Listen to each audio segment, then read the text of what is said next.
દિયોદરમાં સંતના નિવેદનથી સર્જાયો વિવાદ। સ્વામિનારાયણ સંપ્રદાયના સંત કૌશલેન્દ્ર પ્રસાદનું વિવાદિત નિવેદન।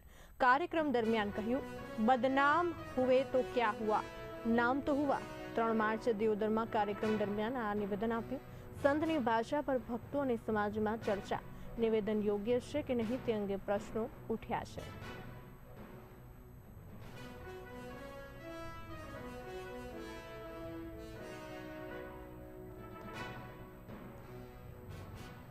ભલે થોડું યુટ્યુબમાં આવશે, બીજું વધારે આવશે, બીજું શું છે?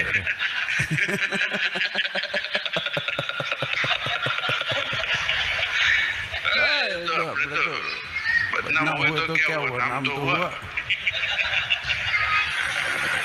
જે મહારાજે કીધું કે કૃષ્ણ ભગવાને કીધું, બધા ભગવાને કીધું કે શત્રુ ભાવે, મિત્ર ભાવે, દુશ્મન ભાવે, ફલાણા ભાવે, કઈ છેલ્લે તો સ્વામિનારાયણ ભગવાનનું નામ દેશે ને।